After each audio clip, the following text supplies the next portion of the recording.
allow to drop points in certain games, but this is a game where you have to look at it and say, I don't care whether you're relegation fodder this season or not. You have to go out there and get a result. On that, they are relegation fodder, meaning that they're going to be hungry and they're going to be up for it. You know, they've picked up results against Chelsea this season. They've put in performances against like United this season. They've put some big games. They've turned up in some half decent games and not been able to get over the line.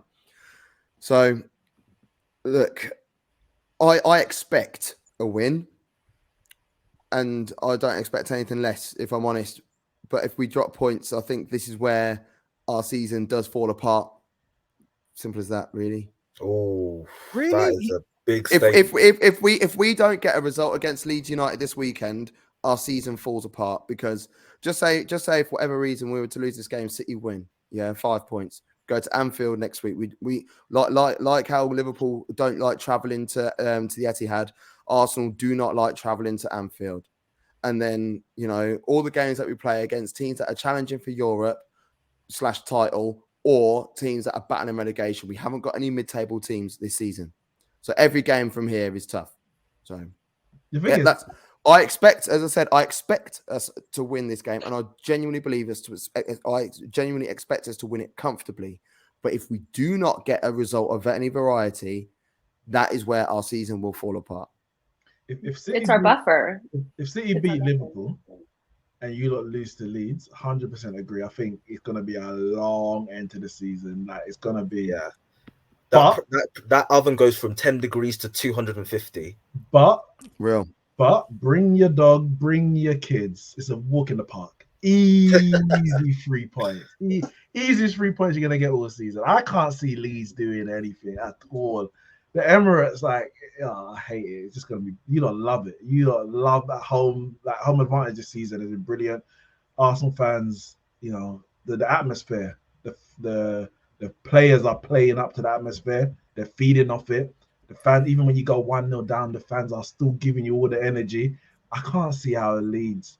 The way that they play, it's not like, I don't know, the way that they play, I think it's just perfect for Arsenal. There's gonna be space, there's gonna be opportunities for them to attack. They're not good enough going forward to actually, for me, they may score one. They're not going to get, I don't think, much more than that. I expect easy victory, regardless of what the result is between Man City and Liverpool. But if you don't, Leeds have no threat. I'm sorry, they don't. You have one of the best defenses in the league. I know Saliba's out, which is an impact, but Patrick Bamford wouldn't scare me. They've not got Noto, who was their best player. Somerville, he wouldn't really scare me going up against, Zinchenko or Tierney if he needs to play. They're both solid defensively. Rutter, I don't even know who he is. They spent £40 million on him. Don't know if he scored yet. He doesn't scare me. And then you look at their defence. You've got Jesus coming back from injury. You've got Saka. You've got Martinelli, Trossard. You've got Odegaard. You're going up against Meslier, who is due a clanger. I don't even know who is in their defence. You're going up against Robin Koch. His debut was against us and he gave away 2 pens. There's no lower standard than that. There's no reason for you to be afraid of this game. He's always prone for a cock up. Do you know what I mean? So just saying we should. It should be easy. I agree with Tom. I don't get your fear, Jess. I don't understand why you're so scared. It's because it's not you. And anytime your team is playing and I'm like, this is an easy win, you're up on the screen like, oh, God. And then it's like, when it's your team, you think of every scenario that could mess you up. Like, you can think of it and it could be, it's in your head. And I'm like, Somerville will become Leroy Sané against us. Like, I just start thinking about all these things. You know what I mean? No, I do. I listen. I actually totally get why you're saying what you're saying. I do get it. When it's your team, like, none of you are nervous about Man United playing Newcastle, but I am. And obviously they're a much better team than Leeds and we're away from home. But I do get it. But I agree with Tom. I just don't think you're going to have a problem, even if you concede first. Man United have been nowhere near the right level in recent weeks. And we played them twice in a week. We came from behind to draw 2-2. And then we beat them 2-0 at Ellen Road. You are better than Man United. You're a more cohesive team that understand each other more, been together with your manager such a long time, you're just not going to have a problem with them. In my personal opinion, I think you'll be okay in this game. I really, really do. And Thomas Partey will play. I know he's been a doubt. I'm sure you'll be honestly. I'm sure you'll be absolutely fine in this game. But I want to go back to Gav's point. And do you really think like one dropping of points? So if you beat Leeds but then lose to Liverpool, would that also be the beginning of the end for you? Because what's the difference? Well, I don't see us going to Anfield and getting anything too shiny. If I'm honest, I'm looking at our running, and I'm looking at two areas where if we are going to drop points, they could be the areas, and that is away to Liverpool. I want a draw, obviously. I don't want to ever lose a game, but getting a draw at Anfield would be a massive achievement, regardless of where we are right now, because of how badly we travel to Anfield. And this is just simple fact, And then away to City, the last time we picked up a result against them away was Coquelin's debut, and and Santi Cazorla played in a 14-3-1. That was a 2-0. Honestly, that was masterclass. I still get excited about that game, but that game's like 10 years ago now, 10 plus years ago. But you said like if you drop points against Leeds, you obviously think you're going to get a bad result against Liverpool, therefore you're not going to win the league.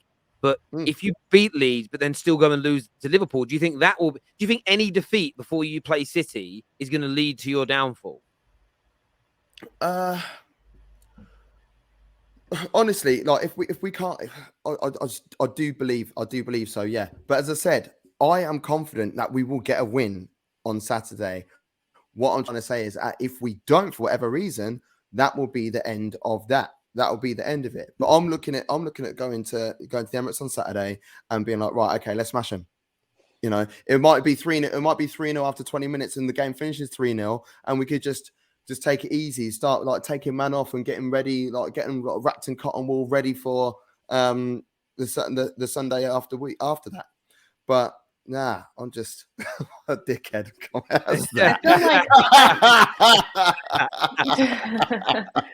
I feel like what I saw on like when people were doing the math or whatever, like if Man City win all their games out, we can only lose 2 or something like that, and like still like win the league. Anything over that, like that is a very small room for it. Like that's very small. Like, and we know that City can go out there and win every single game from now until the end of the season. So Leeds, you have to win it. You cannot, because we're gonna go to Anfield and we're not getting shit. Like it's not happening. You still have so much more confidence in Liverpool than I do. So that's one. That's one loss right there. Jess, I don't think you believe that. I don't think you believe that. I think you're saying we're not going to get nothing as a way of putting that judge out into the atmosphere.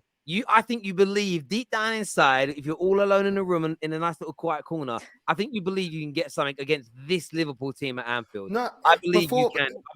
I literally every season I mark Anfield as a loss. Like it's just not this Liverpool team, not with this team and their defense and their high line. We've seen some bad Liverpool teams over the last 20 years and still struggle to go up there. At our place, whether it be at Highbury or at the Emirates, in the last 20 years, I feel happy enough and confident about beating anybody before a match starts. If I'm honest, but like away, there's certain grounds. Look, I think you're even Old Trafford. Even Old Trafford. Like we've never scored more than 2 goals at Old Trafford in a league game before.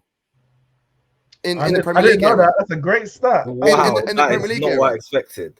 Do you know what I mean? So, like at our place, I trust us to beat Man United every time when you come to the Emirates or when you came to Highbury. But when we go to Old Trafford, only twice, off the top of my head, only 3 times have we ever scored at least 2 goals at your place, and 2 of those were in defeats. Yeah, one was the 8-2. One was 8-2. One was Rashford's Premier League debut, 3-2. And there was another one. Prior as well. I think it was like a 2 or draw or something. Anytime we beat you there, it's been 1-0 in the league. Igal here says Arsenal will get 92 points with 7 wins, 2 draws, and 1 defeat. Is what Igal predicts to. Well, who do Arsenal still have to play? Because I know they got to play us now. They've got to play Brighton, City. Newcastle, Chelsea, Wolves, Ooh, Villa, Brighton. not Villa, West Ham. Forest. West Ham. Forest. Forest away. Yeah, Wolves. I mean, after it's this not, season, Forest. listen, it's not an easy running. I think you see what it is. I think Arsenal's obviously you've got this gap, and I think having that gap, considering Man City's form, is what I think may see you over the line, because that running ain't easy. Like I can easily see you dropping points against Liverpool. I can see you dropping points. Well, basically all those big the Newcastle, those results can happen, but for you to be caught when you drop those points, Man City need to win, and they haven't done that all season. Not saying they can't, but it's like, all right, by the time they get into that motion, it might be too late. It just might be too late. Neeks, the What I'll teams that say that's is what I mean. that- The teams that go we're ahead. playing, Go us So you might win the the- league with 89 points. You might not even get 90. might do, but like the number of points, I don't care as long as we're on top of the tree at the end of the season. Like, so like. No one cares what it looks like. If all the teams that we have to play that aren't fighting for Europe are fighting for relegation, so that's what I mean. We're not playing against a team that are, well, apart from Chelsea. Chelsea is the only team that we are playing that are not fighting for Europe and are not fighting relegation. Yeah, And but this is the thing. We've kind of organically gone into a conversation about winning the title now, and we do predictions before the season, end of the window, and typically we do predictions again after this final international break. The question is, and I think Neeks sort of spoke about it like very, very well, and there's a super chat here from Tevin that says, Jess, our room for error is small, but theirs is smaller. If City do win this weekend, it'll be the first time all season they've won 4 league games on the bounce. They've not won more than 3 league games on the bounce all season. So they could break that now and at this point, which would be a negative sign for Arsenal. But even if you guys drop points, I honestly agree with Neeks. I do not see City winning 10, 11 games on the bounce.